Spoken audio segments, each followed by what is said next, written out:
Disclaimer: the Masterminds Podcast is strictly for entertainment purposes. All claims are assumed to be alleged, and the thoughts and views shared by and about the cast are also intended as entertainment. We apologize if we misrepresent anyone or their true intent. It's just jokes. Mastermind Podcast. Yes, sir. I don't see it. Let's start now. Take a minute when we go on from there.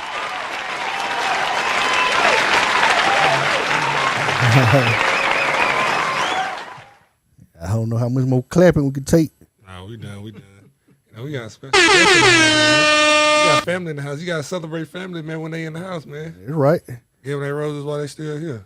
Yes, sir. Mastermind Podcast, your boy Reggie, a.k.a. Two Gun Reason, a.k.a. Ricky Fontaine. Pretty Ricky is what they call him. To my left, we have that country boy Cole, that pro mob representative Broadway, big brother Shima's hubby, Toya's buddy, that cannabis connoisseur, 2Ks, no Kiki, stepdad of the millennium and beyond. Mr. Trouble St. Benjamin himself, the El Capitan, Keith Kevlar. That's right. And to our right, we have. You got the Astronaut Kid, the podcast, Messiah of the Universe, Heartthrob, Pudo, a.k.a. Pudo Hendrix, a.k.a. I ain't got another one. Playing some of that down home blues, man. Come on, man. Okay. Coupons Blue Blade. I like that one. Yeah. Tonight, man, we got a family in the house, like you said. We get ain't special guests no more. Y'all may have seen them here before. Y'all might have seen them at the city council meeting. You might have seen them out doing work during the disaster we had recently. You might have seen them in the streets for the last 20-some odd years at least. Hey, you might need to start doing my intro, boy. Hey, I'm ready to go after that. Yeah, man. To my right, we have Councilman Lewis Johnson. That's right. Oh yeah. Okay, a.k.a. Uncle Lou. Uncle Lou. Uncle Lou. That's right. And tonight he got some information, man. Me and him had a few conversations, and it was some stuff he think we need to kind of get across. A lot of misinformation been going out. A lot of being uninformed is happening. So he came here kind of inform us of some things tonight, man. If you want to just take the flow, man, start how you want to start, man. I know one thing you wanted to tell us about was the grant money that just came in. Yeah, that's good. That's a good place to start. First of all, man, let me thank you guys for giving me the opportunity and inviting me out. Oh, yes, I know sir. this is not one of your regular broadcast nights and everything, so that makes me feel special. Yes, sir. Yeah, when somebody your caliber call us and say they got something to say, man, we definitely going to make it happen, man. Show up. Yeah, it definitely makes me feel special, and I do feel like family here with you. We get as you said earlier, a lot of information, but it's not necessarily correct information. Yes, sir. It's all depending on what sources it's coming from, and then it's all depending on what intention those sources have. Mm-hmm. You know what I mean? How it is actually put out and how it is actually delivered to everyone. So I want to sort of put things into the perspective that they need to be. I know last week we had the great opportunity to have our U.S. Congressman to come to town and to present economic development funds and special project funds to different organizations. We had the soup kitchen that was able to be awarded. I get us some hand clap. Yeah. I mean, he's still running. Yeah. Yeah, but He's still good. Air money you allocate to the soup kitchen. What else? What you got? Yeah. We have the soup kitchen, which is very important to the community. They do a lot of service. The city of Grenada helped fund the soup kitchen. We do appropriations for the soup kitchen each year. through our budget to help it. But they were given a grant of $200 plus some $1,000 to continue the effort and improve the efforts that they are trying to do, and that is wonderful because they have the opportunity to partner with different organizations and making sure that those people who without can have an opportunity to come and get a place and have a hot meal. And they do other things too, other services that they do throughout the community. My understanding is they're doing a small housing development thing for homeless peoples and this that they have in place. So those are some of the things that we have. I know through North Central Planning and Development, the funds was given to them also. So for some of the needy projects that they are doing. But I'm excited because the city of Grenada actually received one of the highest appropriations from the congressman when he came, $1 million to the city of Grenada. And that's a lot of. There's been a lot of conversation about that. One of the things is that word was out. You know what I mean? Well, $1 million to fix up the city hall in Grenada, and of course, some people are happy about it. Some people think, well, maybe we should have got money for something else. We got water, we got other issues that we got, and we got it. The thing is that we will receive those funds, but you take what you're given. Right. You know what I mean? And if people have money to offer up for different projects, then we would not turn it down. You know what I mean? It doesn't make sense to say we don't want this money because we need some more money for something else. Right. No, we're going to accept this money, and then we're going to ask for the other stuff too. We're going to ask for the other stuff too. Take what you can too. get. So, this is the way that it worked. This is how the game goes, and, so we are thankful for that. What all would be did there at City Hall, I'm not sure that it may even be to the point where we may need a new City Hall, but that's another story for another day. But regardless, it's going to cost money either way. So for us to have that means a lot. Also, the city, our city manager had applied for a grant program to help improve our water system. You hear a lot about our water system. That's the daily argument. Yeah, that's right. That's usually the daily conversation that you get from everybody. It's about the water because it is one of the most essential things that anybody needs and must have. I only have to tell you how I feel to be out of water for one day. Yeah. You know what I mean? we just experienced it for 2 weeks somewhere. Yeah, exactly.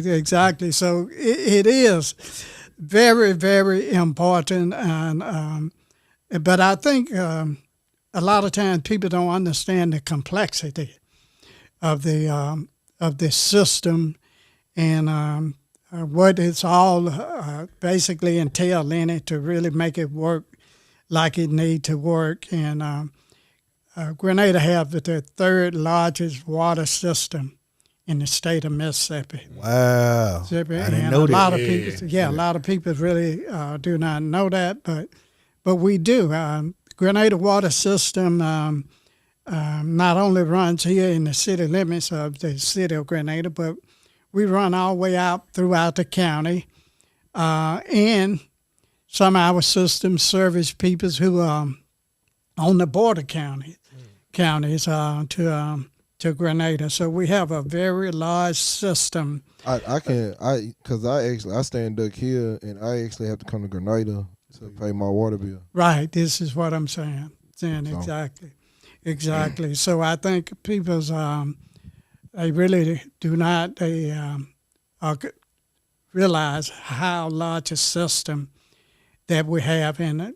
A lot of you may ask that, well, how did Grenada get such a system like that? And that's another story within itself. But definitely gonna get to it. Yeah, we're gonna get. That's right. That's right. We're gonna get to that. But Grenada took on the county water system, which was both Bay water system. The city of Grenada took on that system roughly somewhere around 1996, somewhere along there. And so we took on this other system and incorporated it into our system. So we ended up with the third largest system within the state. The city, we did a $11 million funding loan system through rural water to do a filtration system for our water system.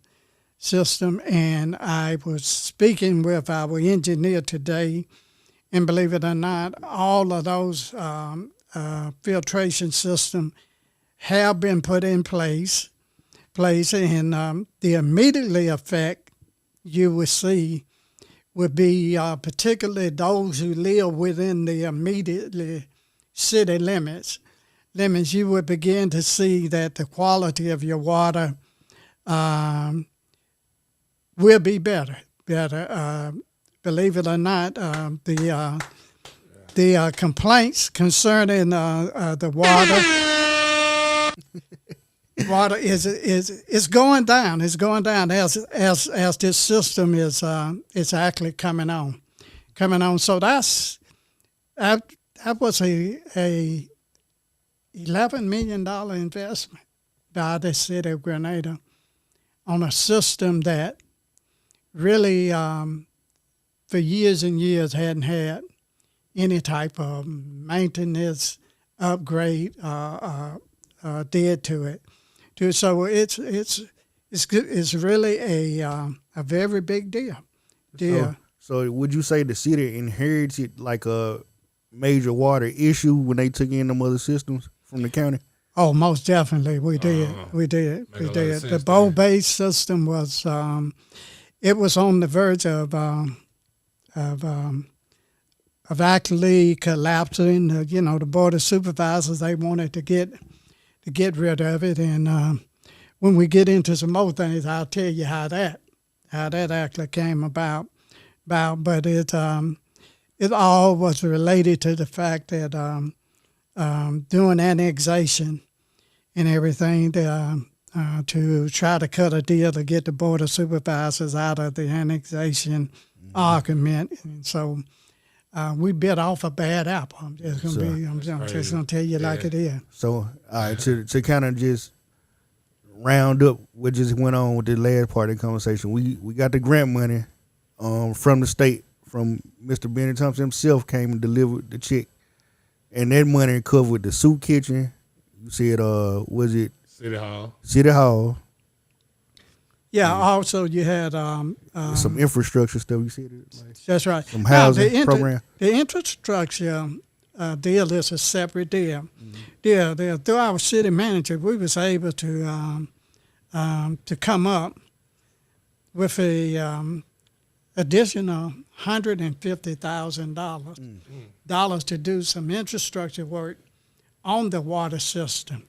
Now, what this will entail is that we're going to map the system so that we will know where every line is, where every pump is, where each well, so that when we have things that happen to the system, we can pinpoint it real quick Yeah. and get to it soon to get it repaired. So it'd be A like lot of times GPS people for the think pipe. that's right. Yeah, that's right. We need to replace. We got a lot of old pipes, especially during the Bow Bays system out there. We got a lot of old pipes that need to be replaced. So it will help us locate that. And also, like I said, when a line break or something like that, we can get to it a lot quicker. A lot of times people think it's taking us a long time to fix the problem. But believe it or not, sometimes it takes us longer to find it. Right.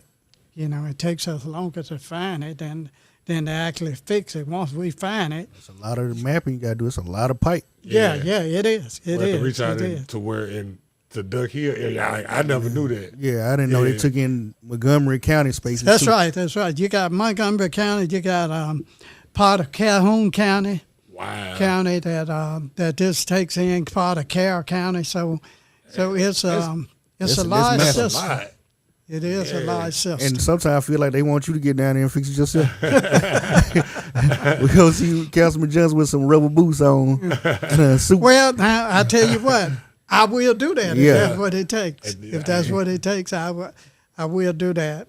But I want people to realize that we're not indifferent to the problems that is actually going on with the system.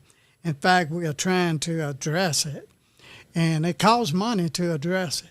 Right. You know, it really do. It costs money to really get in there and do that. So can I ask you a quick question real yes. quick? So with this grant, so it's going to basically, like you said, speed the process up. Like you said, find out which counties that it's in, right?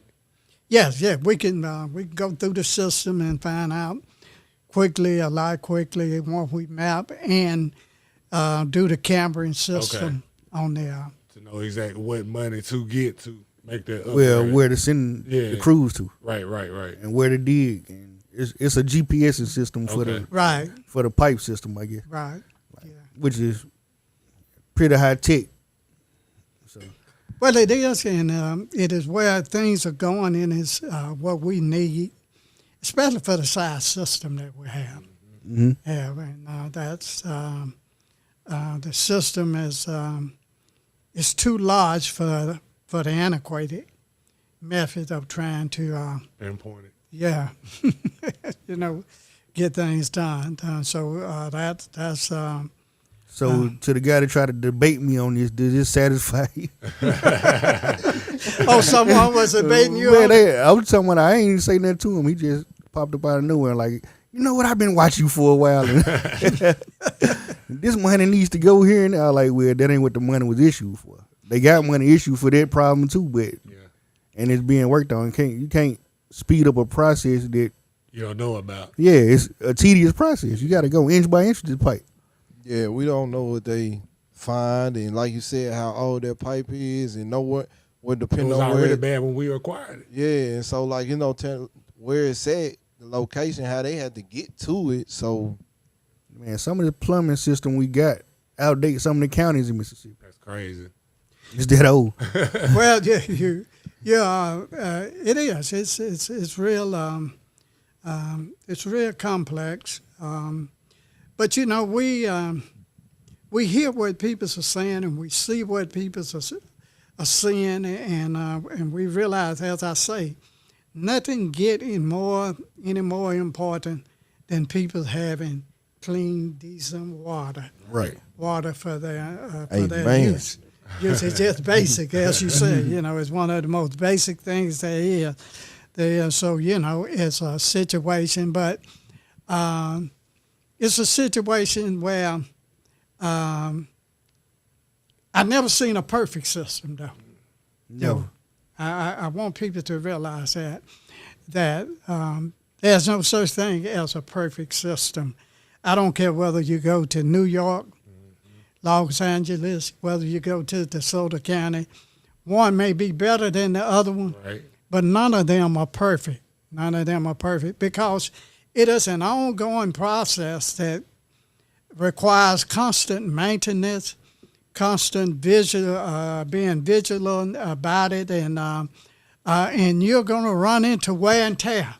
I done been in A some lot of them, of it at this point. I done been in some of them places. I'm currently in that town, and they have a boil water notice. Like, you go sit down in a restaurant in South Haven sometime, or DeSoto County, as you said, and they have a boil water notice. Like, you can't even get certain drinks and stuff. Crazy. Well, So they let you know that no matter how much money you This put is into these bad, systems, yeah. it ain't a perfect system. It don't exist. yeah, that's right. It really it does not. And I think one thing else that people must realize too is that, and this is where we are having a lot of problems, and this is due to piping, and this is something that we are trying to resolve, and over the years to begin a maintenance program of piping, of replacing piping, so many miles of piping each year. And it would be ongoing. It won't be something that you can do and come to a point and it's in. It'll be forever ongoing, because once you do one section and you keep moving on, by the time you finish, it'll be time to start back somewhere else. Yep. Yeah, so it'll be an ongoing process. But what I'm saying to people basically is that we've been having a lot of breakage, and I want people to really listen to me on this. We've been having a lot of breakage, not due to stress on pipes or this type of thing here, but we have an onslaught of high-tech peoples who are putting in fibers throughout the city and throughout the county. And this is one of the things where the mapping system is really going to help because of the city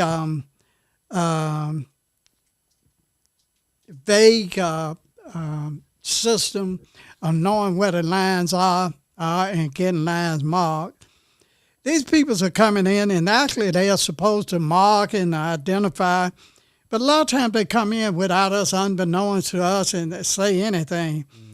And they're out there running these fiber optic lines, and they Hitting the line, hitting they're the hitting pipe. lines, they're hitting water they're hitting water lines, and so we're having a lot, but it's a growing pain type deal because we going forward in the future, we need those fiber optical lines. We need those in order to keep up with the technology,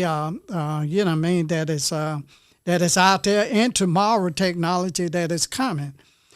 So we don't want to be left behind on that. But at the same time, this is causing a lot of the breakage problem, and and we have to break off something else to run and try to do that, and to get that done. So we've been having a lot of that, and I'm just being honest. I look that we're gonna have some more of it, more, but we are trying to minimize it as much as we can. And I found out that it's not only happening in Grenada, but in other cities too, that are going through this surge of technology upgrade throughout the country, that we're running into these type of problems. So I'm saying bear with us, and we're going to try to do our best.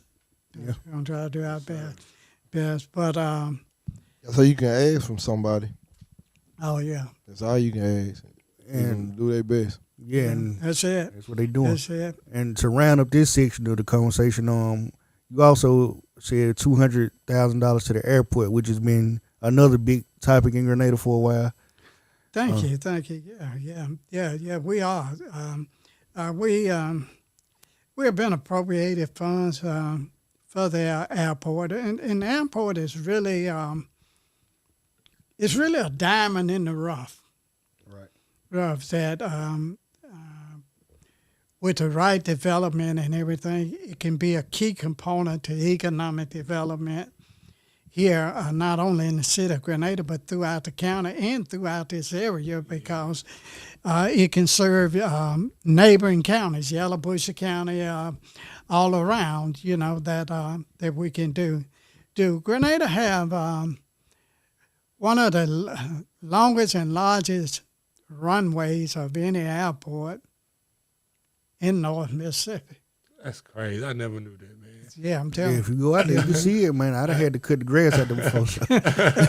It was a lot of grass to cut. I put it like this. So what I'm saying is that the basic structure to make the airport into something a lot more than just a place for people to come park their personal planes and everything, that with such a runway and everything that we had a potential that we can lure businesses in, that we can lure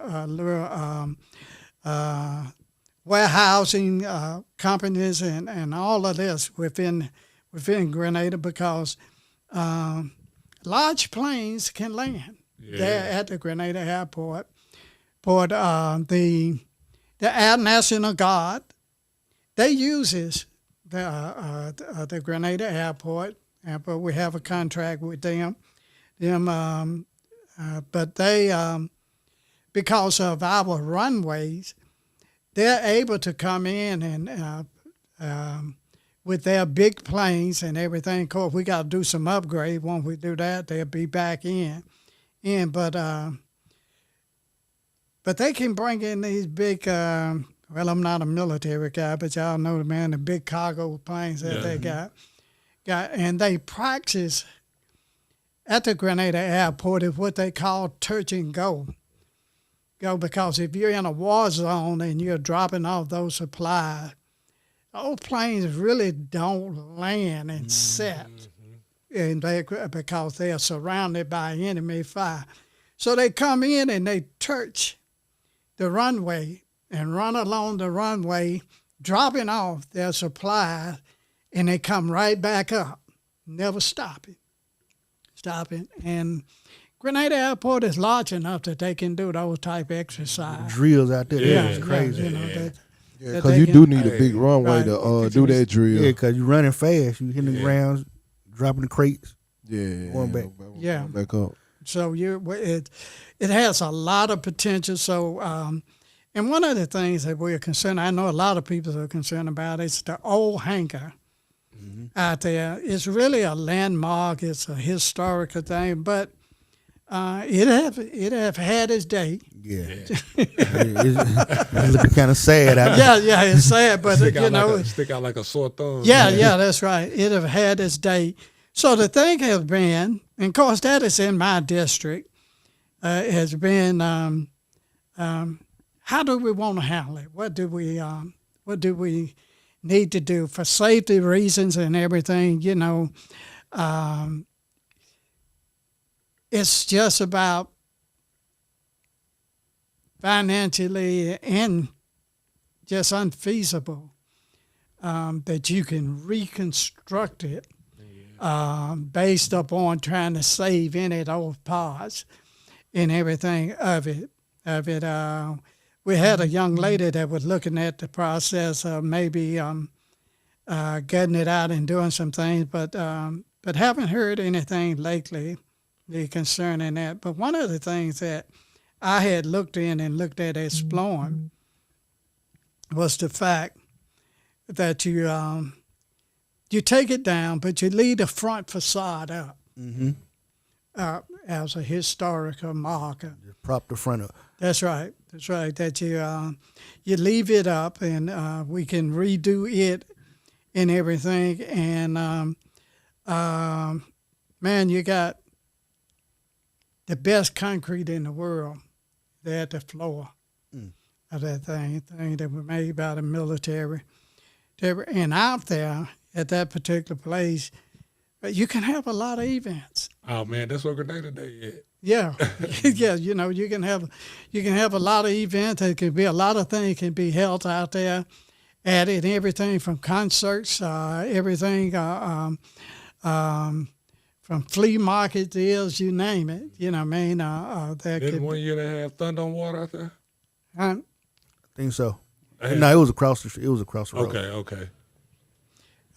There's some changes with Thunder on Water, but I'm not going to speak to that because that's not in my deal. But you would I'll wait to let them announce what that's going to be like this year.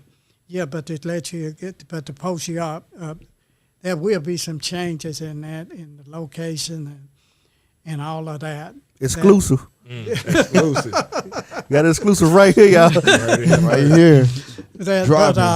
But the people who are doing Thunder on Water, I'd let them speak to that, and I'm pretty sure when they are at our meeting on the 9th, I think that they would bring us up to date and let us know.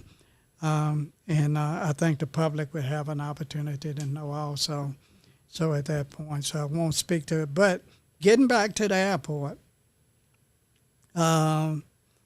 we've had a chance to put in LI lighting system out there, and that now would make it available, that automatic refueling thing, so that pilots could come in anytime and everything. Fuel up and take off. Right, refuel. So it is development, but as I say, it has great potential.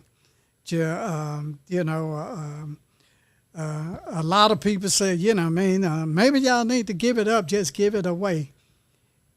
It's worth too much. Yeah. It's just that simple. Like, who you going to give it to that's going to be willing to pay That's that right. price? That's right. It's worth It's too an airport. Yeah. much it work. We don't mind partnering with people. We don't mind getting together with people, teaming with people to make things happen and everything. But in cities, when you get down to bonding capacity, your bonding capacity, how much money a city can borrow is based upon how much assets that the city actually owns. So if we gave it up, you're giving away a big asset. That's right. You're giving away a great big asset. So then when you go to do bonds, to do water, or try to do streets, then the government said, well, you don't have enough assets that you can ask for this much money. You know what I mean? So so these are some of the things that we're dealing with. But I'm saying this: look for some great things to come in the future concerning Grenada Airport. Yeah, that's what's up. Yeah, it's going to happen. And also, I want to say this. We just through the state, man, we just got money to build a brand new fire station. Mm-hmm. You know what I mean? And that is going to help a lot because it's going to help us with our fire ratings. And you may say, well, how did that connects to me and everything? Your house and everything, your insurance is based upon the city fire ratings. Fire rating. If our fire rating doesn't come up to a certain standard, then your insurance on your house is going to go up. Mm-hmm. You know what I mean?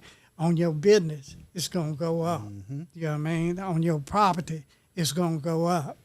Because and one thing we don't need is more money on insurance. That's exactly. So the whole deal is they have told us some time back that we needed to do another station. And so now we have the funds to do that. We have approved a plan for it. So we're getting ready to move forward with that. So Grenada will come forward with a brand new fire station. That's what's up, 'cause it's definitely needed. Boy, the fire station, to me, been the fire station since I was a little boy. Yeah. Like, it ain't changed one bit at all. So it's definitely needed. Yeah, we need it. I just want to encourage everybody to go back and listen to this so far. We just through the first part of this conversation, because we still got a lot to get to, but he just dropped a lot of information and an exclusive doing it with a whole lot of other stuff. Because I brought it up. Only reason I brought it up because my birthday always started on it. So that'd be like the highlight of my birthday. So go back and make sure y'all watch this if y'all just tuning in. All right, so I know we just had the storm came through and got you got information to share about that. First of all, I want to give you your props, commend you for all the work you did. I know a lot of people that told me conversations I had with a lot of people. They were like, I talked to Mr. Johnson personally. He made sure I was taken care of. Like, they had me on the list to get my lights turned on because he went and said something, or you checked on me personally during that time. I know a few other people. So I just want to say thank you personally for that. We saw you out in the sundown with the guys. Man, I'm talking about on the front line. Yeah, man. So you had a lot of helping hand in it. Well, I appreciate that, but I was proud of the fact how I watched people in the community come together. Yeah. Yes, sir. Together and do things. And you mentioned about sundown, and before I could pick up the phone and call people, there was people like Marcus Smith and people like that. Mm-hmm. These guys was out there with their own personal chainsaws and stuff, man. Clearing roads and making sure that in case if emergency vehicle or utility vehicles and things needed to get out there, that they could have a pathway to getting through. It was sort of dangerous because you had some live wires down and different things, but they were careful, but they cleared up a lot of things within just at the onset of the beginning. It was like day 2. Yeah, that's right. That they was on top of it, and I really thank those guys, man. You know what I mean, out there and in other neighborhoods. Not only there, all over town. All over town. People came together. People helped their neighbors and did. And I was just glad that people's allowed me to have a position that I can use some influence to try to help them do what they need to do. And I tell people, as a comment was said to me, and I say it too, is that, it's not only important to be behind people when they need you, but it's more important to be with them. Yes. It's more important to be with them. Show your face. That's right. It's more important to be with them. And so I thought it was necessary that I got out and got among those people to see what was happening and try to get things going. And we did get some results. I brought in the Public Service Commission. Him and we walked sundown one day. The next day, the lights was on. I swear. That's what's up. So it these are the type things, I was able to call people. And other peoples of the council, they did the same thing. Don't let me sit here and make it seem like it was only me. We definitely don't want to diminish anybody else come to, we want to thank the whole council as a whole. Yeah. Because everybody made sure everybody was okay. There was one of the biggest storms we done had in the last 20-something years. What, 94 was the last, big one? Yeah, I think that's when it was. Yeah, exactly. But I remember that. But we went out 10 days and 13 days. Yeah, a lot of people. Yeah, I was about to say it more like it. Yeah, I had a lot of people tell me that this probably was worse than the damage. Different. Yeah, the damage. Yeah. Damage wise. Yeah, I mean, 19 when they had that one, it paralyzed things for a minute, but it sort of do around. But this storm here, man, the power grids and all of that, man, it knocked out quite a bit of stuff. It was the trees. The trees. The trees did it this time for sure. Sure did, no doubt. And since you mentioned that, that's one of the things that I have talked with Energy about with the utility company that they do an annual cut. Mm-hmm. That they come in and do an annual cut along these things to get these limbs back and do that, and they can cut back. A lot of times they tell you, well, we just cut the limbs that are on the line or hanging over the line and that type of thing there. But as you can see, somebody been slacking. Yeah. Yeah, that's right. Yeah, that's right. Exactly. And so we're saying No, you need to get with us and partner with us. We need to go through these ways. We got Dora Drive, Salem Church Road. You know what I mean? We got Apple Valley. We got Sundown Road. We got other roads. I can tell you, Dora Drive and Salem Church Road look like an arc sometimes. You ride on there, it look like an arc. Yeah, sure do. That's right. That's right. You know, it can rain and you don't get wet. Yeah, sure. But just walk down through the walk on by. Know? No, but we learned from that. We learned from this that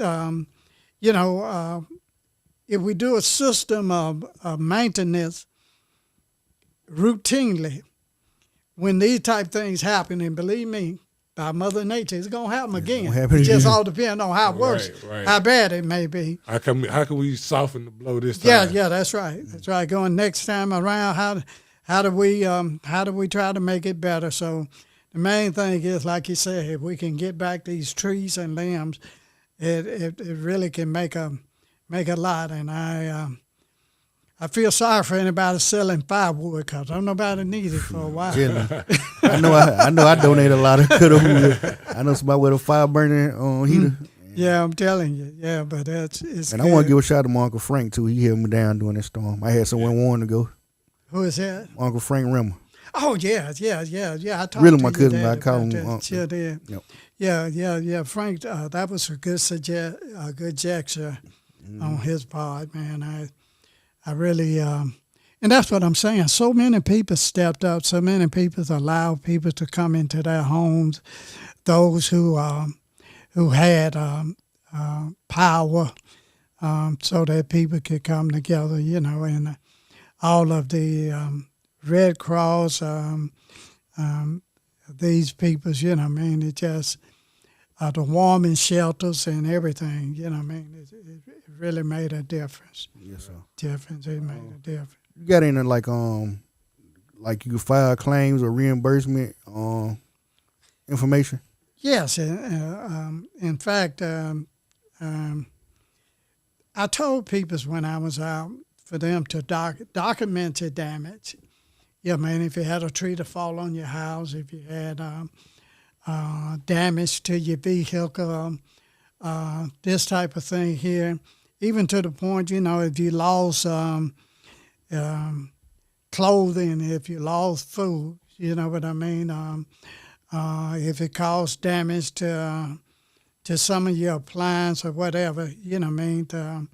You need to document those things, and you need to contact Grenada, emergency management deal. I have the number here in my phone, but you need to contact them and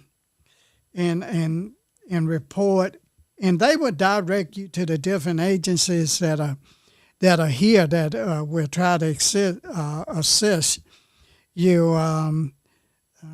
You have FEMA, these people's, but Grenada, emergency management, which is EOC. EOC. Them, if you go through them, Chris Whitehurst is the director of it. And hold on one second, I'm making it come Is this up. a number right here? 1076. I think it is. It is. All right, so the number is, if you need to contact the Grenada Emergency, it's 226-1076. 662-226-1076. Right. Is that it? Yeah, and also, let me see here. I have. I don't want to misinform nobody. With the EOC though. Yeah, I got. And I had asked him permission to make sure that I could give his number. And he said, "Yeah, everybody has it anyway." So I'm I'm trying to look here and see where I got it at. What's the name again? At Chris Whitehurst. Let me get it. Yeah, I should have had it wrote down. No, it's okay. Here, hold on. Let me get it. Yeah, Chris Whitehurst. The number is 662-417-2426. And he is the director. So that goes straight to him. And they can direct you to the different governmental agencies that are assisting individuals with things that they need, and they're telling you how to file these claims and how you can possibly get reimbursed for this. The city, we went through a contract where we contracted out with a debris removal company. So you may have seen them around town picking up limbs and bunch of them. Yeah, these type of things here and getting them out of the way. So And it's employing a lot of people too. I want to. oh, it is. They a bonus. That's a plus. That's right. A lot of local people had an opportunity to work with these individuals while they're here. Yeah, but if you have problems, if you need to make a claim or something, or you need assistance, or you need to find out what to do contact Grenada Emergency Management and either Tim Whitehurst there, and they should be able to tell you what you need to do. And there's a lot of things that you can possibly that you can file for. I know in cases I have to review. I don't want to get anybody false information, but I know in the past, people have been compensated from everything from days off work. This type of thing here. So, so if you went through that, you know what I mean, then you owe it to yourself to see whether you can be compensated. Yes, sir. Yeah. We gave them 50 minutes of information, of usable information. Is that enough? Usable. For y'all? I don't know.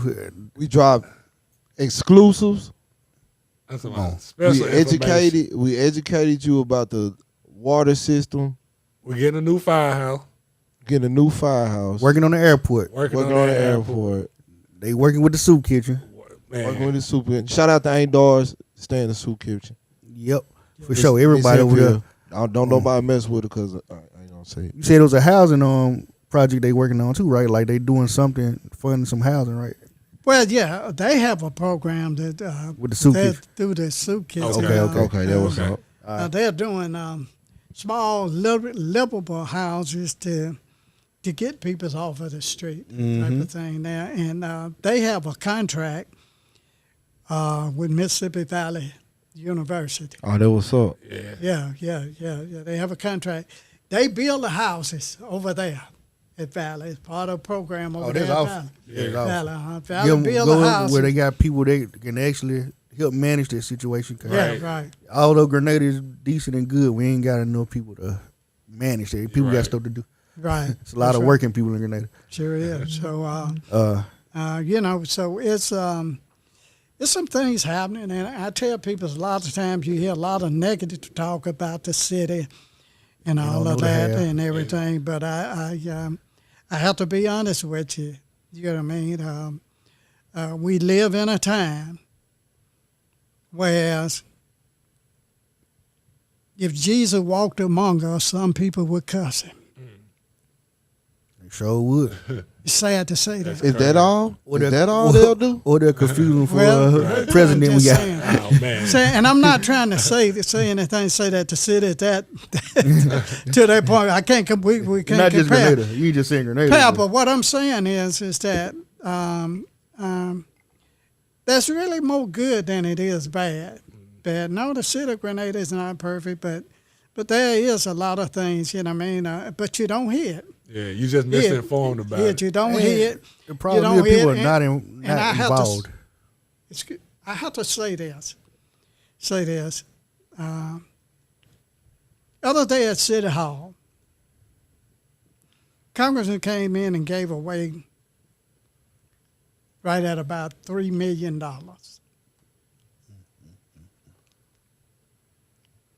The local news reporters here was not in the room. Oh, that's wild. That's crazy. They there for everything else. They there for everything else. You had to come here and you had to defend yourself about a business that wouldn't even come. That was good news, people. It was great news. news. Good news. And it seems as though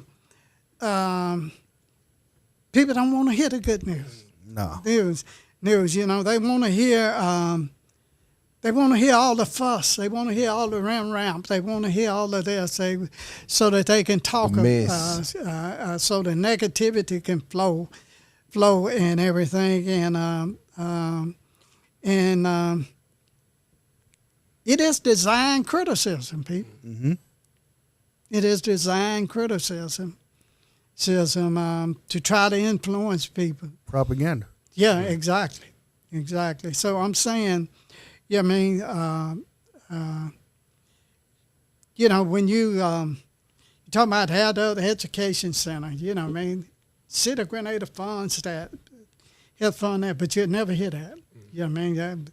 They'll never tell you that. A lot of people come through there. Yeah, this is what I'm saying, So that's a lot of things that actually we do, but that's another story, too, for another time.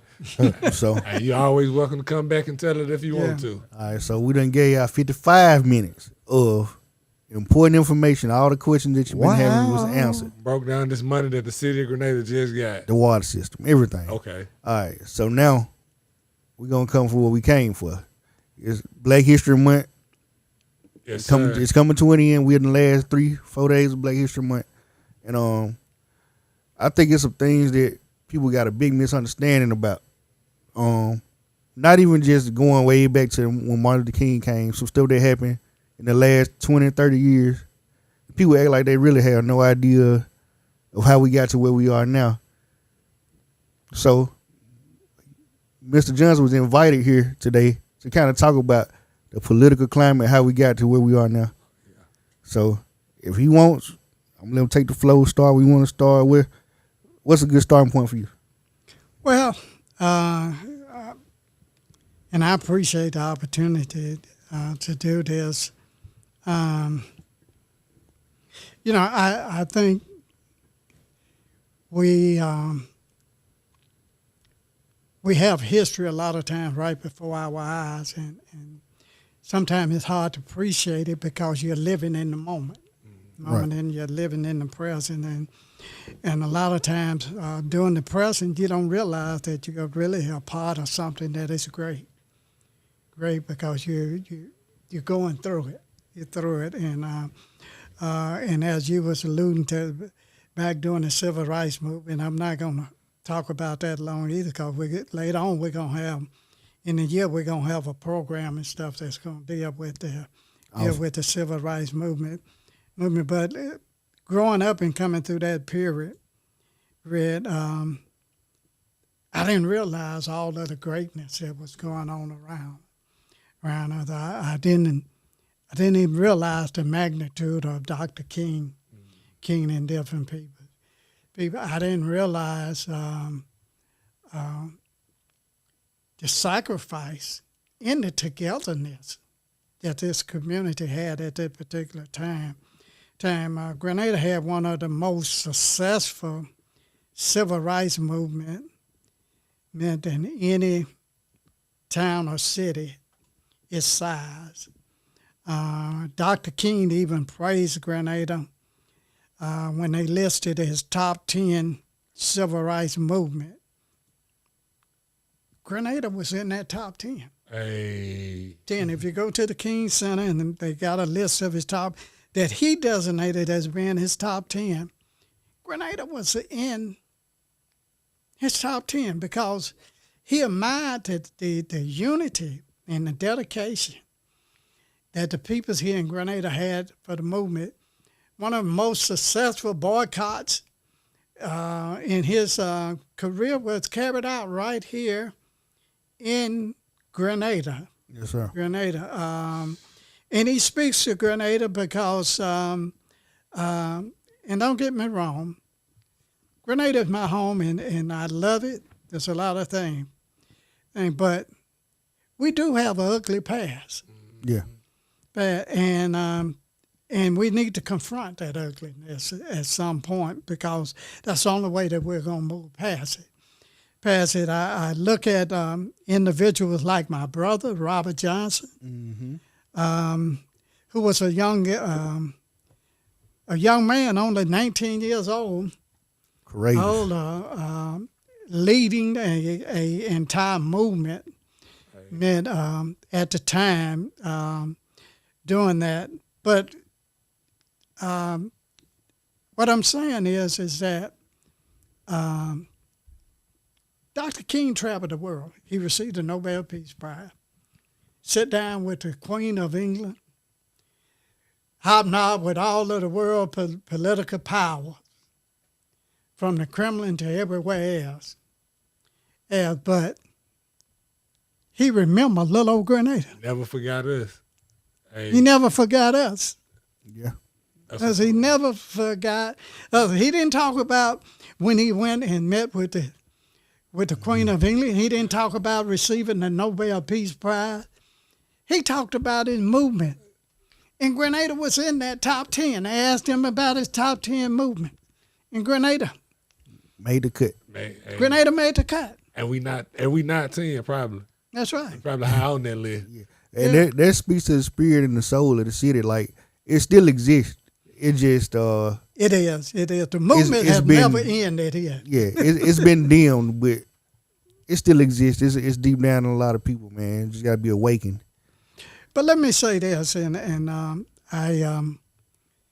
saying, we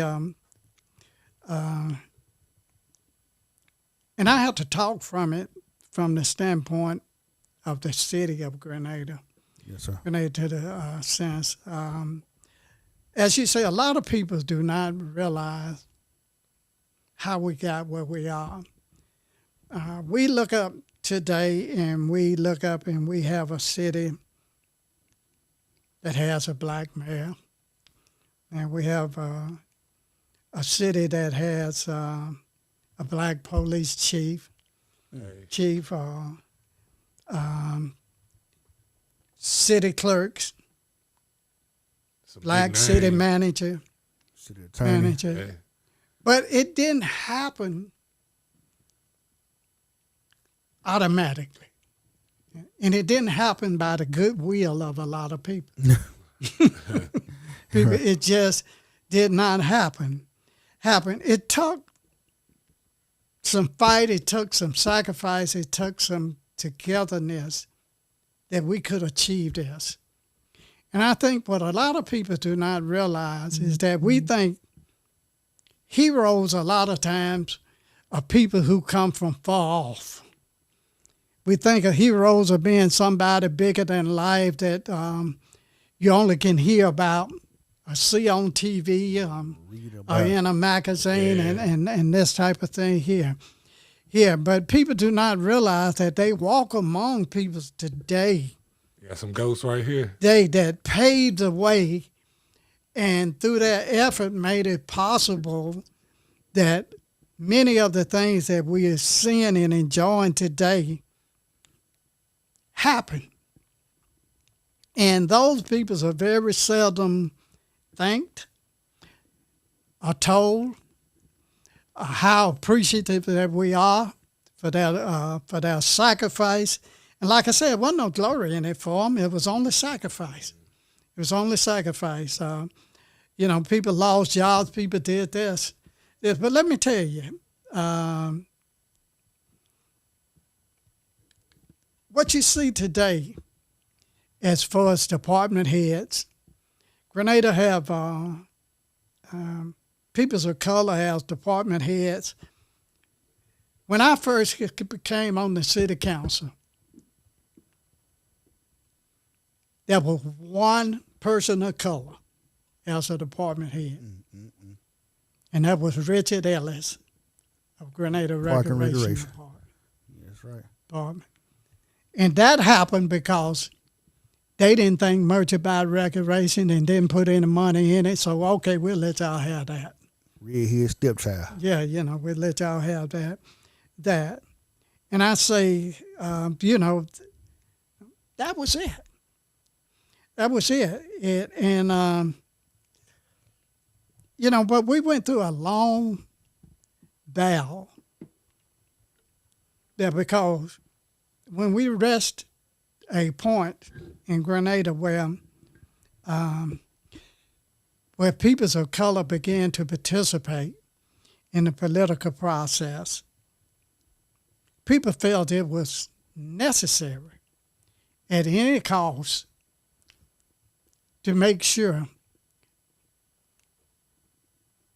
that didn't happen, to make sure that we did not have the opportunity to sit at the table, that we surely didn't wanted us to have the opportunity to lead or be in the decision-making roles, those concerning the city. And people became together. They came together, and we fought back. And we fought back. Do you want to start with the big exodus out of Grenada? This is what I'm getting ready to say. One of the biggest ploy that was pulled on Grenada to try to keep black people from taking the reign of the seat of the city was annexation. When they began to see that black people population had reached to the point that we would be able to elect black representation, that you would be able to elect a black person as mayor, then all of a sudden it was necessary to go out and annex a broad swath of land and everything that would increase the other population, to keep that from happening. And we went into court and we fought this. All right, before you go, I want to tell everybody, annexation is the simple process of a territory or entity being formally added or incorporated into a large one. Thank you. So they were trying to take the land and add it to the county, basically, right? Well, the whole deal is that we fought that plan. We went to the Justice Department. They agreed with us that it was discriminatory, that it was harmful towards the black population, and that the annexation plan was basically brought into being to basically, deny black people's opportunity to have the representation that they actually deserve. And we went to court, and we fought it in court. But they even got to the point where they even hauled us into court with it, and to put enough pressure on us to say, if you don't do what we say, we're going to lock you up. Wow. And at that point, I guess we were supposed to say, well, I don't want to go to jail. Yeah. Jail for this. We're going to let it go. But let me tell you, we stuck together. The 4 black city councilmen at that time stuck together, and we went to jail. For standing for your rights. Jail. Who was the guys that went to jail? Who was those 4 councilmen? The 4 councilmen during that time was Kevin Neely was on the council at that time. Dr. J.B. Flowers was on the council at that time. Robin Hartgrove was on the council at that time, and myself was on the council. But it took strong people to stand and make that type of sacrifice, to say that, hey, you know what I mean? I was working for the state and all of this at the time. People, you're going to lose your job. You're going to do this out here, blah, blah, blah, out here. Yeah, you know what I mean, and everything. So I tell people this, and I listen to people. There are a lot of people say, "Oh, I want to run for city council. I want to do this right here. Yeah, I want to do that." And my question is, how much are you willing to sacrifice? How much are you willing to give of yourself? How much are you willing to pay, other than to say, "I'm glorified by sitting in a seat and calling myself an elected official"? Like I said, it's not important for you to stand behind people. You need to stand with people. People, and that's what you have to do. But because of that unified effort, we won. We won. And from that effort, in community effort, when I say community effort, I want to talk about people's. See, a lot of times people think you got to have a big position, you got to be all of this and do that to make a difference in your community. You don't. Only thing you got to do is be organized, dedicated, and be on the right side of what is right. Right. And I looked at peoples in the community. We had a group of peoples in the community during that time who was not politicians and everything, but they came together, and they put their name on the dotted line. You had people's Miss Louise Hubbard. Hubbard, you had Mr. Burr, Stanley Burr, his father. Hey, I was gonna bring him up. I know father was there. In fact, I'm gonna tell you a little story about that. When they went into court, they figured we wouldn't have the money to fight them, and probably wouldn't have had the money to fight them all the way. But God makes a way. And the first thing you had to do, you had to post. When they rule in court, when they rule in the local court that they could annex, you had 10 days to protest it. If you didn't protest it in that 10 days, then it went on to the state, and it would happen automatically.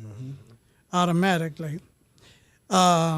We had some individuals, and believe it or not, they were having this court date on Martin Luther King's birthday. This is God's truth. On Martin Luther King's birthday, they was having this court. I was hosting the Martin Luther King celebration just like I do now. Now, that time. But I had called some peoples and everything, and we're going to get to that later this year too. So I'm not going to go through a lot of names because I don't believe in calling people names when they don't know. Know that you're not present. Yeah, that's right. That's right. But the whole thing is that these individuals went over there to that court that morning to go on record of protesting what was happening. And by them going on record and protesting what's happening and everything, the judge granted them the right to annex, but they had to go through this waiting period to see whether there was a protest and everything. And in order for you to protest it, you had to put up a bond. Bond. You had to put up a bond to in order to protest it. His daddy went and signed that bond. Hey, learn our own facts. Hey, shout out to his Mr. daddy, Stanley, man. His daddy went and signed that bond. The borough name is part of Black history around here. And that stopped. That stopped the momentum right there. And that gave us time enough to go out and seek lawyers and begin the fight. But if we would have missed that 10-day period, everything, then we would have. It just would have been automatic. Yeah, automatic allocated to different people in the county. And they were counting on that. Yeah. They were counting on that. They didn't think the money was going to be there, and they didn't think they was going to participate in that way. Yeah, that's right. That's right. But as I said, this happened on Martin Luther King, celebrating Martin Luther King's birthday. They over there in court talking about how they going to take the city away from black folks.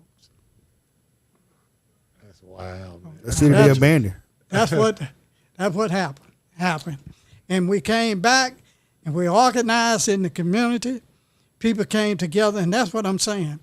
I've noticed Grenada, when we stand together, we bring about change.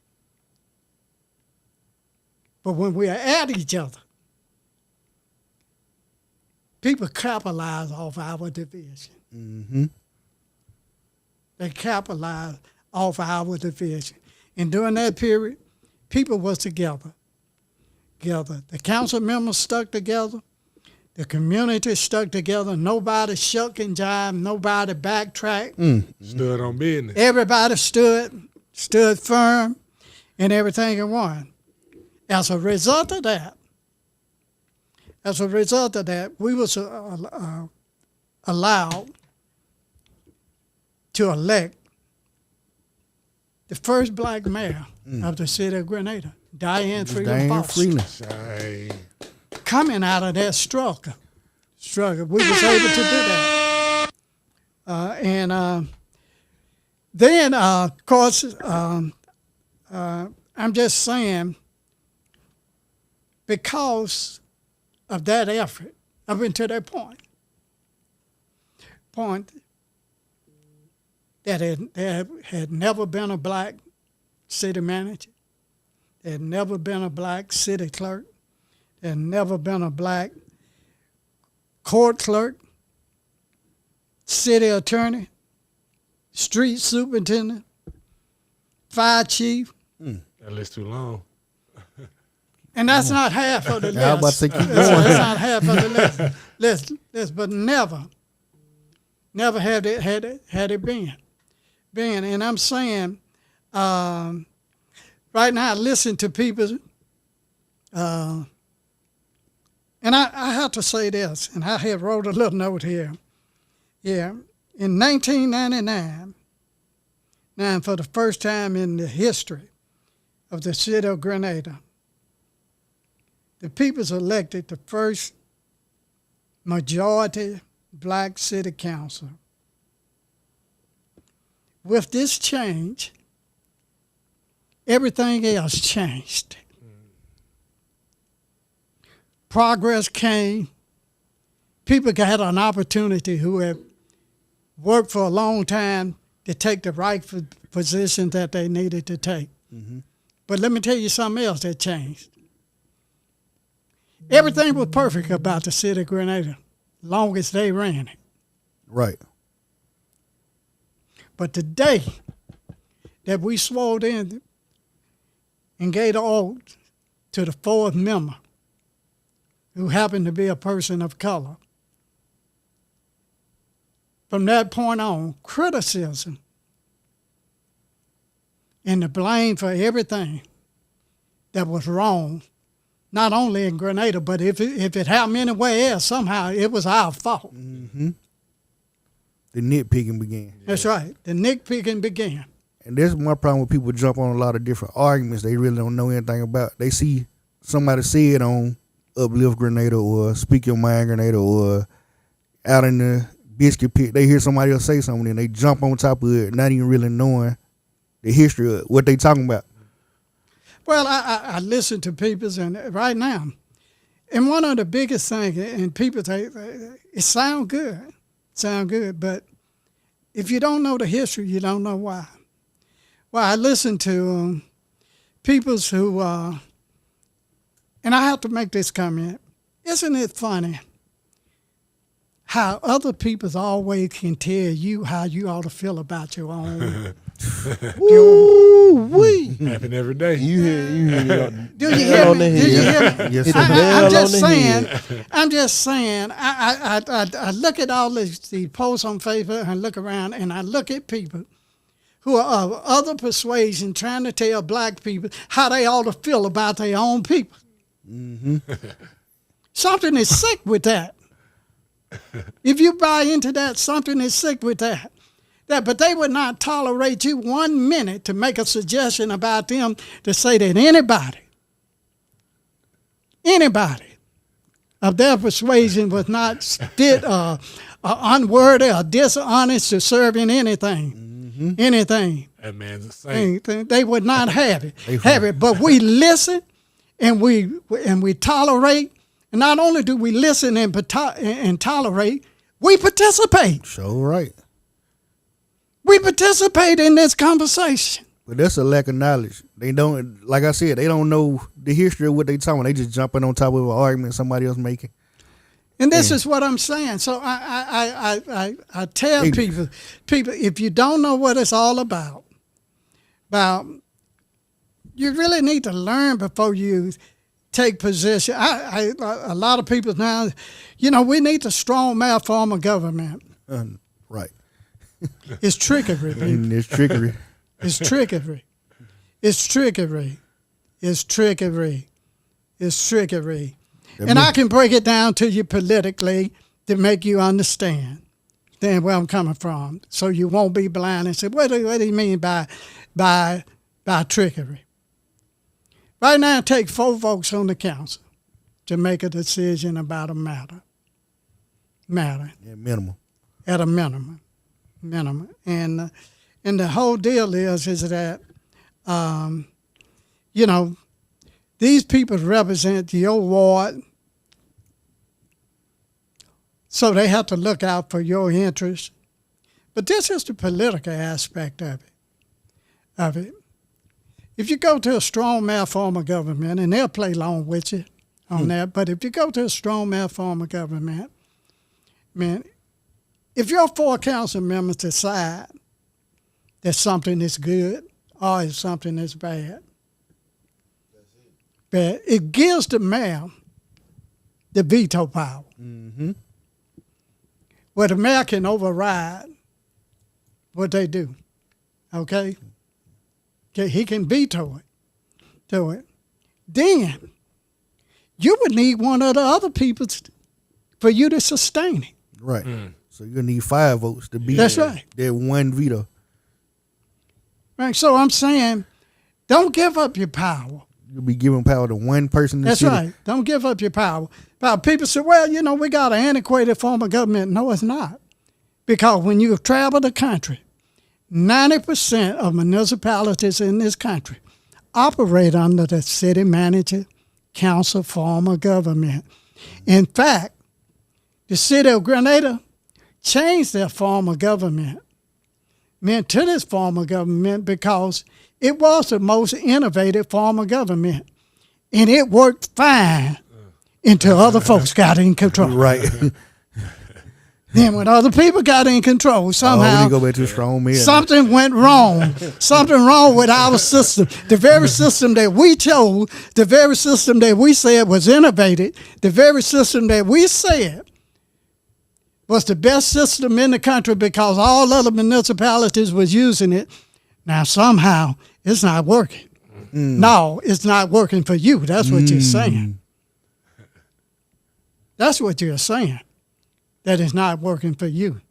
But this is what I listen to, and this is what I see people, and I hear that rambling and that roaring out there, and it is politically foolish under our system. It is politically foolish. But this is, and I know people may have strong opinions about it. You know what I mean? Don't matter. And I respect people's opinion. Wow. I don't respect everybody's opinion. I'm gonna be honest with you. I said I respect people's opinion. I'm gonna be your other voice. I don't give a damn about what they say. Anybody ever looked at me wrong? Anybody ever crossed me? There you go. Well, yeah. And a lot of people think, okay, why wouldn't y'all want a strong mayor for him? Y'all got a black mayor, right? They can easily replace him. Quick, and boom. with the quickness. Now you got Donald Trump Jr. as your mayor. Well, and you're right. You can't base it on whether you're going to have a black mayor, whether you will have a white mayor. The whole deal is you have to base it on the fact one man having too much power. That when you have to look at people representing you and and doing what you need to do and do. But we lived under the deal when they was in control of it, when they had the 4 seats. See, we lived with it. Mm-hmm. We lived with it. We fought our battles. We stood up for what we thought was right, and we fought those battles and everything. But this thing about changing the form of government and doing that, and I'm telling people,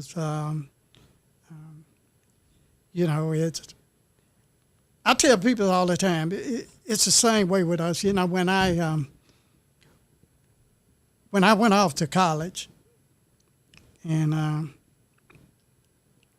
you could get all these grants, and you could get all aids and everything to go to school where they gave you funding and everything.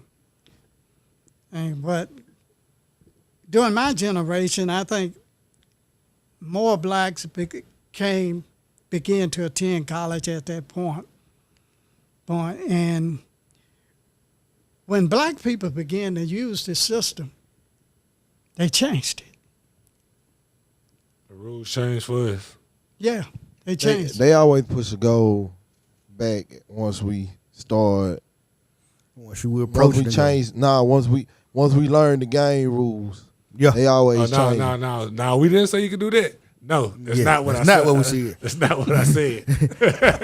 They changed, like you said. They moved the goalposts right when we learned the game. But what I'm saying is, and I'm gonna go through a little something here just to put some perspective, and we can talk more because do around. But as I said earlier, the first department head in the city of Grenada of color was Richard Ellis. That was the recreation department. The first person of color to serve as city manager, although he was interim city manager, was Charles Weathers. Well, the police chief was Greg Harris. Hey, shout out to my neighbor, man. Yeah. I remember that. Listen. Yeah, Greg Harris. City clerk was Diane Spencer. City court clerk was Inez Hankin. City attorney, Mabel Brown. Street superintendent, Will Bradford. Wastewater, Henry Pryor Jr. Fire chief, Ronnie Willits. Public property was Charles Weathers when he under that. Mm-hmm. And as I said, the first mayor was Diane Freeland Foster. The first city councilman that served since Reconstruction. Now, that was a black city councilman that served during the 1800s. That was an attorney here in Grenada. But after Reconstruction, after the Civil Rights Movement here in Grenada, T.M. Bradford was the first person of color to serve as city councilman. And I want to think Mr. Bradford died, and then Mr. Willie T. Allen took his place. This was one of the names, Rayford Allen Park. Named that's right. That's right. You got Rayford Allen Park up there, and named after him and Dr. Rayford. That's right. That's right. And it shows you what representation can do. Mr. Allen did, I want to say, probably the one most single dynamic project that ever been did in the city of Grenada that changed the whole dynamic of a whole area. And that was Pine Hill in Rayford Allen Park. That was nothing really but woods up in there, and basically houses back there. That's right. Old houses, respectful houses and families and everything. But he modernized that whole area, you know what I mean? With the homes that you see up there now, and with Rayford Allen Park. And I tell people right now, Rayford Allen Park, believe it or not, people don't realize, it's probably the best park you got in the city. I agree. city. It's got all of the attributes that you have to have. We just not giving it the attention that it needs to be given.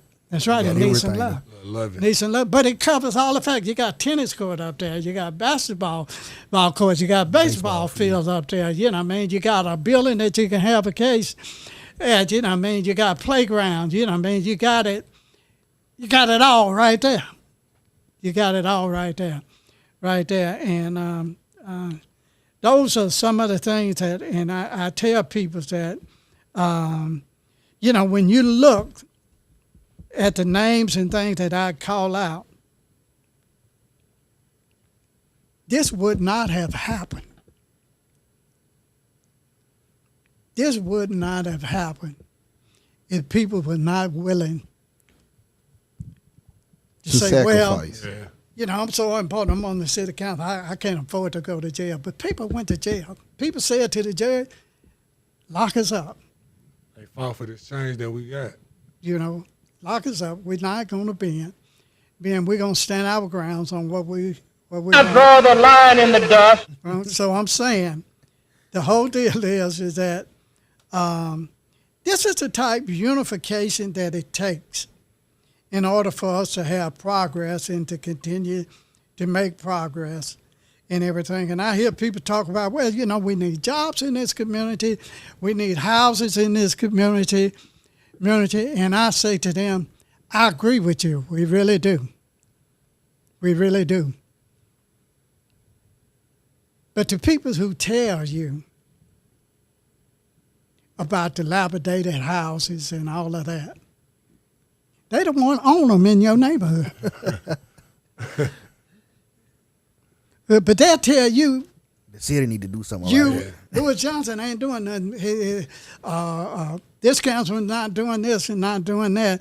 Look at all these rundown houses. Look at this and that and everything. But you own them. Sabotage. No, but you own them. Charging overpriced rent or whatever it is, but you own them. You own them. You run down my ward. You run down my ward. You run it down the ward with your cadaver-dated houses, dated and everything, and then you want to tell my people and everything that you must want me to run for you, Mr. Johnson. I'm telling you, I told him I was gonna be his other boy. But I'm saying I gotta tell it like it is because I hear so much of people not telling it like it is, and sure, there's room for improvement. There's a lot of things like that can be done, but the purpose here in Grenada is not to work together. The purpose is to create a situation where people become hopelessness in the people that they have elected and want to change course. And so people want to drive the negativity and people want to drive a dissension among people because that is the way that they win. And not only do we see that as the playbook here in Grenada, but it's in the White House now. Oh, yeah. It's everywhere. The climate. This the climate now. Yeah, you know, and so I'm saying, you know, now's the time to, for us as a community, to keep making strides and keep making achievement. But it's like a basketball game. You can play defense all night long. But if you never shoot the ball to get 2 points, you don't score. Got to score the ball. That's right. You got to score the ball. You got to, and we got to do things that need to be done. And I agree, there's a lot of things that need to be done. But let's come together and do it. Somehow, everything, and I want to say this, and then I'm going to let y'all talk for a minute, but you brought me here to do this. That's what I brought you for. Get it off your chest. Hey, what I brought you for.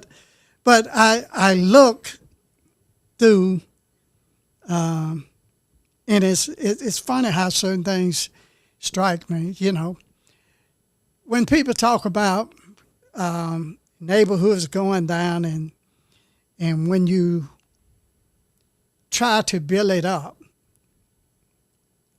And black people know this from history. We know what happened out in Oklahoma when black people,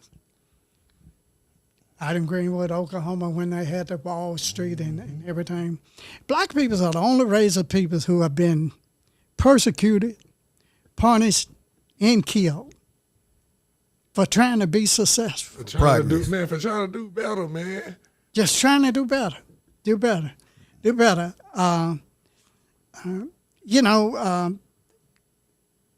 So what I'm saying is that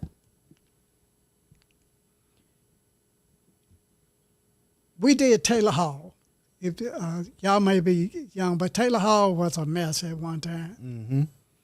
I remember. Yeah. We redid it. We redid it, brought it back. Now it's one of the most used places in the city. You know what I mean? People go there. People have wedding receptions. They have every weekend. repasts. They have everything else there. Nice big parking lot. Yeah, that's right. That's right. Parking lot. You remember when they had all the row houses up on the Yeah, I remember on Butler the hill. Hill That's over right. there. So, yes, that's right. We used to go hoop at the. We used to play basketball. Yeah, we used to play That's basketball right. court. That's right. But we cleaned it up and we made it nice and they said it's a waste of money. It's a waste of money. That's a waste of money. We go right on down and we build the Lewis Johnson Center Hey. for seniors. A place for people to gather, a place for people to be and everything, where people can go down and people can exercise, people can come together. There's a swimming pool in there. Yeah, that's right. playing. Everything from it. Yeah. From it. It's for the elders, but yeah, it's in there. I never knew that. Well, it might be used for rehab for younger people too, but I know that the seniors. It got air jets and everything in it, so it's Rehab. real therapeutic. You got the jets? My back hurting a little Hey, bit. I'm for real. My neck. But what I'm saying is that it was a waste of money. Man. Definitely not. Man, you ain't told me that's the only Hey, waste of listen, money. But know why? But I'm trying to paint a picture here. You know, it's a waste of money. When we have an event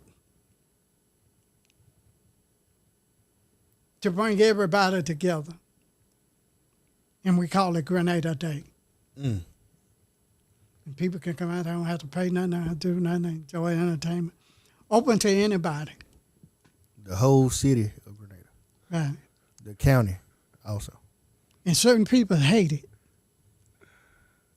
And once again, it's a waste of money. It's a waste of money. It's a waste of money.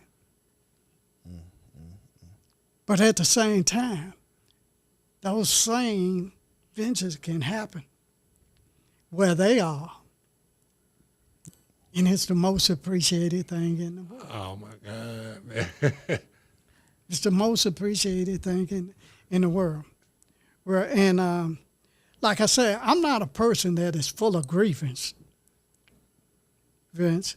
I just state facts. If I only chatted out grievance and didn't have anything to show for it, I would say maybe you have a point. But I have built more with the help of the city council than any one person in our community. Mm-hmm.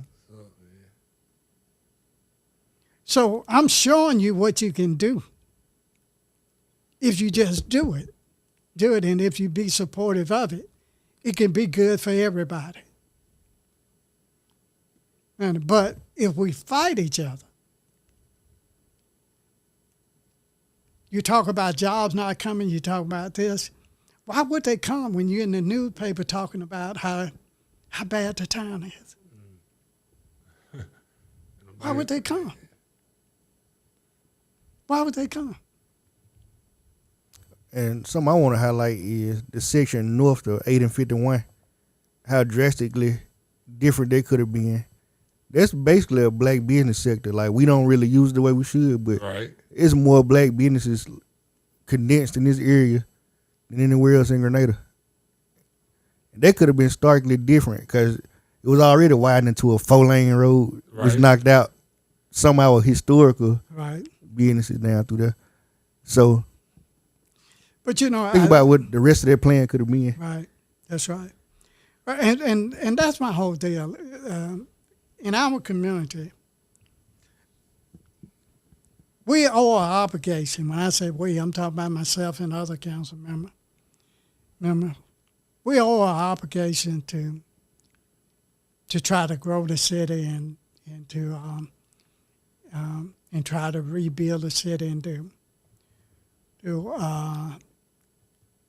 I've spent trying to uplift and bring up, particularly the black community, not because it's black, but because it is the area that needs the most attention. Mm-hmm. It is the area, you know, I say this all the time, you know, if you got a cut on your left leg, you don't put the medicine on your right leg. You put it on the cut. Mm-hmm. So it would heal. Yeah, and I listen to people say, well, the only thing you do stuff down there for black folks. You do this out here. Yeah. Well, they are the ones bleed. And if we're going to hem it, if we're going to stop that bleed and everything, then we have to address that we have to address it. But we're coming. And I challenge y'all and anybody who is listening to me, go to other towns.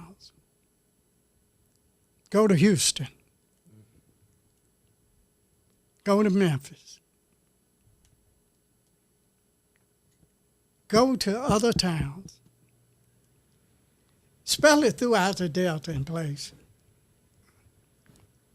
And Grenada has the most nicest Martin Luther King Boulevard in any city you can go in. Right. It ain't what it ought to be, Right. But it's clean. Yeah. but it's a far cry from most places that you go in. Yeah, because you go on MLK and A is no telling what you might Hey, happen. I ain't getting represented wrong out here. I'm You saying, can get JR Crickets, though. Got to come in. A group of people want failure to a point. They could contribute the idea of failure so they can blame the people in office. That's what my dad said.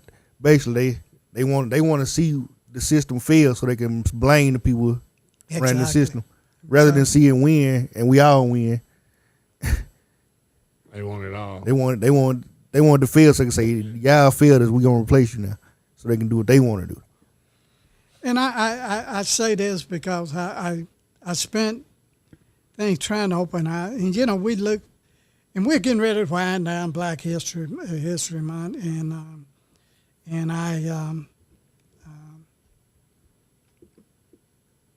you know I want people to realize, you know, I mean, that it is a learning process, but to teach your child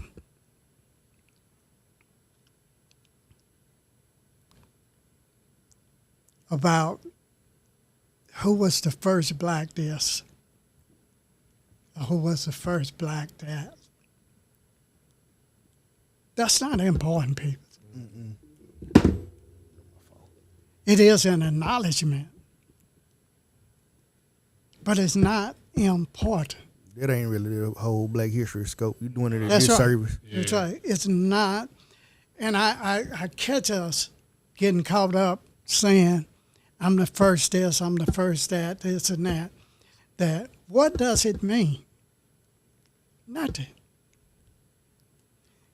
It means achievement. It means it's a personal achievement. Achievement in that good. Don't get me wrong, I'm not discouraging that, because you need to strive for that.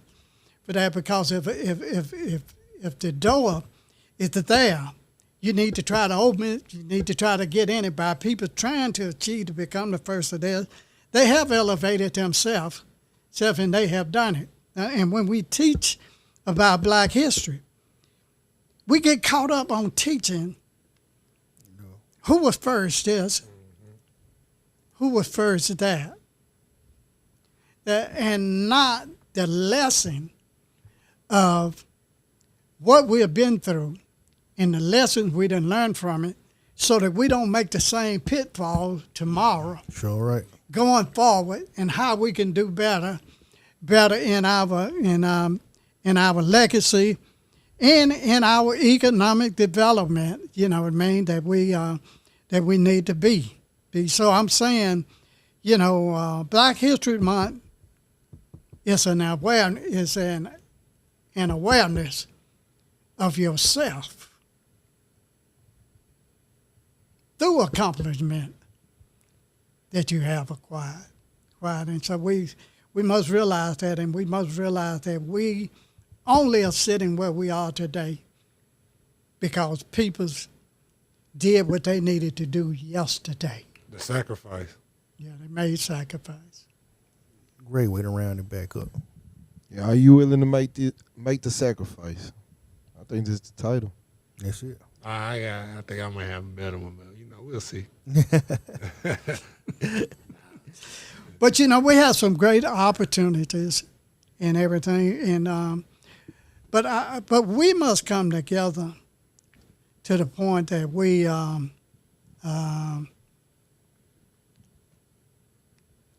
I'm gonna say this,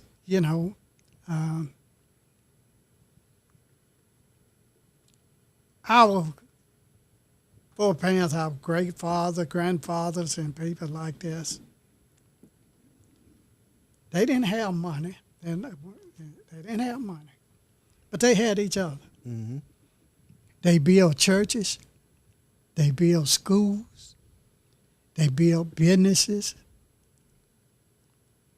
without anything. We have everything, but we fail to do nothing. No, I think we accomplished. We excel. That's the word. We excel at doing nothing. We excel in spite of. Yeah. In spite of. Exactly. But you're right. You know what I mean? And that's the point that I'm saying, because we live in an I world now. Yeah. And it's not a we world anymore. It's an I world. Definitely. World now, and we're seeing the results of it. We're seeing the results of it, that we're so independent, so separately from each other that we can't even come together and pray. You know what I mean?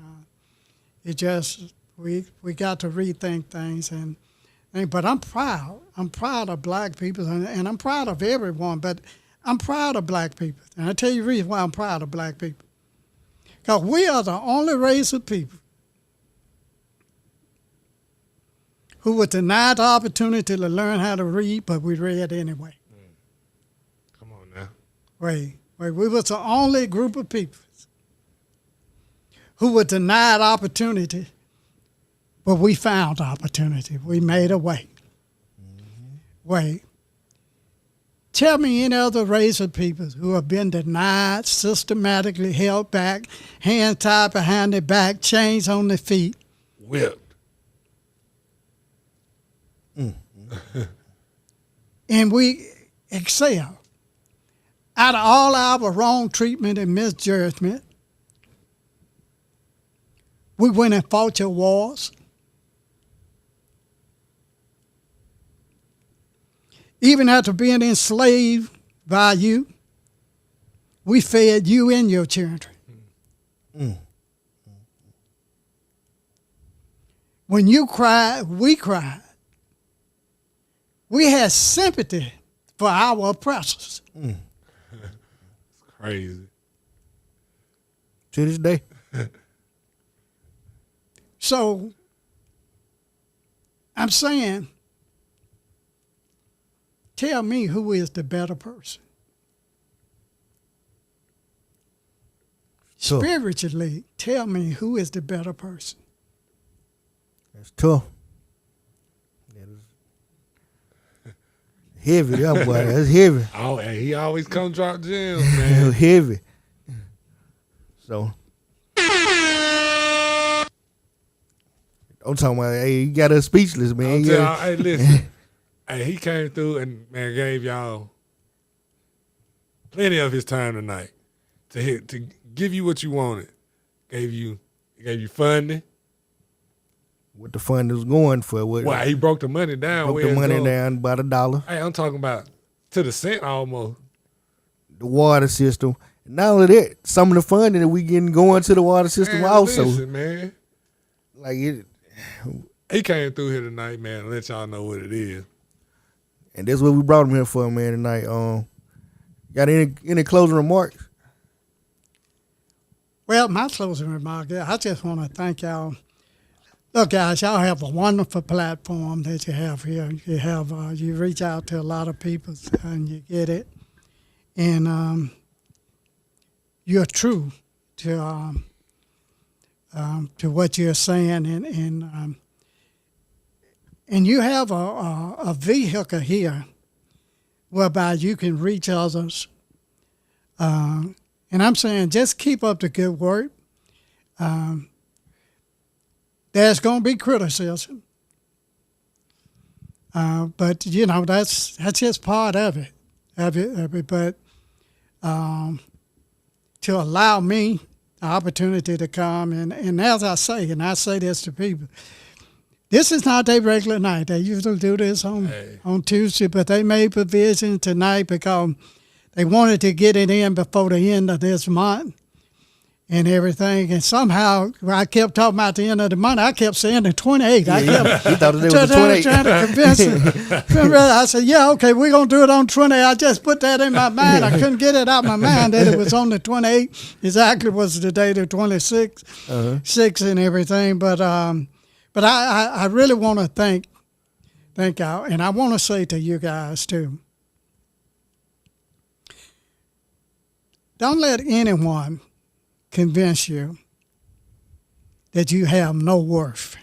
Don't let anyone convince you because of your age or because of your status in life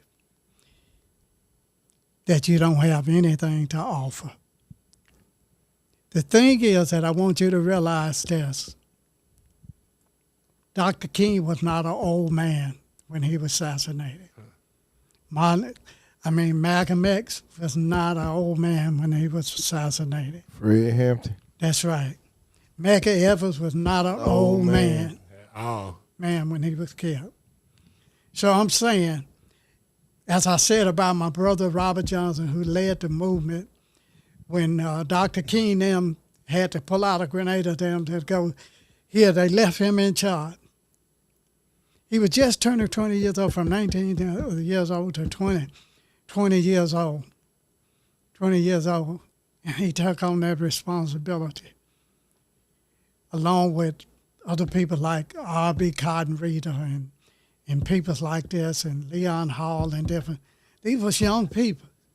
These was young people.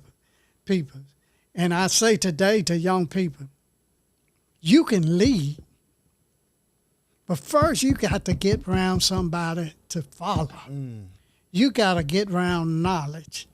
You got to get around it. And that's what I want y'all to realize is that, you're doing a wonderful job. Thank you, sir. Thank and you. I just thank you. Yes, we sir, appreciate it. Hey, we appreciate it. It's Yes. always good to hear, but coming from, like I said, in the introduction, from somebody of your caliber to hear that, man, it get us going, man. Make us want to keep going. Inform these people on everything that they need to know when they don't know. It's people like you that this platform is for, to come on and spread it to the world. Yeah, definitely why it was created. We do a lot of joking, talking about a lot of different stuff. We laugh, but this is really what we did it for right here. This is the heart of the show, of this platform. Hard part 662. Hey, I see what you're trying to do, man. He's shooting at it. Hey, he almost Steph Curry with this shot, bro. He's shooting. But man, again, we really appreciate you, man. We appreciate your time because it's pretty valuable too, man. You got a lot of stuff you could be doing, and you got a family that wants you to be at home by this time of the day. So we appreciate you doing all that for us, man. And think that's it, man. Yeah, before we get up out of here, man, you just watched the special interview with Lewis Johnson. You can find this interview on Spotify, Google Play, SoundCloud, Apple Podcast. We also on YouTube. Subscribe, hit that notification bell for everything Mastermind. And just like the Mastermind Podcast, you can catch the Mastermind Radio Show every Saturday at 12 p.m. on 106.3 WGNG. The Heat. And you know